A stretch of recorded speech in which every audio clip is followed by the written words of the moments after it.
C'est le nouveau sport qui fait fureur dans les stations en ce moment. L'activité se pratique l'été, dans les chemins, sur les routes ou même encore dans les prés.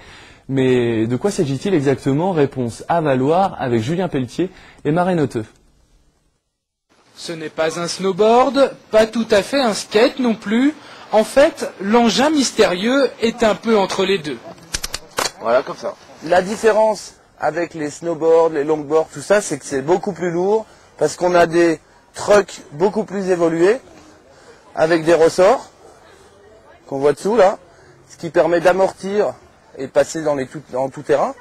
Et on a rajouté un frein pour la sécurité. Conçue à l'origine pour les amateurs de sensations extrêmes, la planche vient tout droit des États-Unis et d'Australie. L'école de Valloire a implanté le concept en France il y a 5 ans, mais en rajoutant le système de freinage, une façon de démocratiser l'activité. Essayez au contraire de venir appuyer sur la jambe qui est devant un petit peu plus que sur celle qui est derrière. On tourne qu'une chose, c'est la tête. Et là, est-ce que vous arrivez à faire bouger le plateau? Devant, derrière.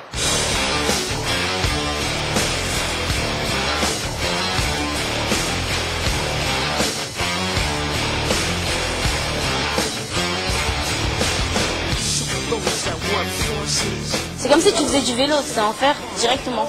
Tu montes et puis 5 minutes après, ça y est, t'es dessus.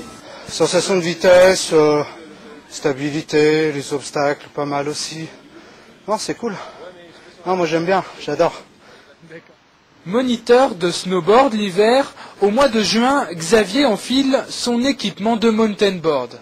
Quand on donne un cours de snowboard l'hiver d'1h30 à 2h, c'est vrai qu'on répète un peu la même chose que l'été, ou vice-versa. Donc on vient corriger les gens sur les mêmes défauts. C'est-à-dire il faut être le patron sur la planche et donc venir anticiper par rapport à ces mouvements pour appuyer.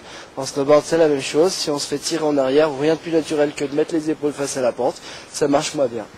Genouillère, protège-poignet et casque, les chutes sont assez fréquentes mais rarement dangereuses. Ça fait un peu peur parce qu'on voit plein de rochers tout ça, donc on croit qu'on va tomber, mais en fait ça va, mais après quand on tombe, on les a sentis les cailloux quand même. L'école française de mountain board propose des sorties d'une demi-journée, mais aussi des stages plus longs. La progression se fait très rapidement. En quelques jours, les élèves sont même capables de descendre le Galibier. Le groupe de ce matin, lui, n'a fait qu'une balade de 2 km et les jeunes ont encore de l'énergie. On vous l'avait dit, prenez-le bien. Je n'ai pas dit mon dernier mot.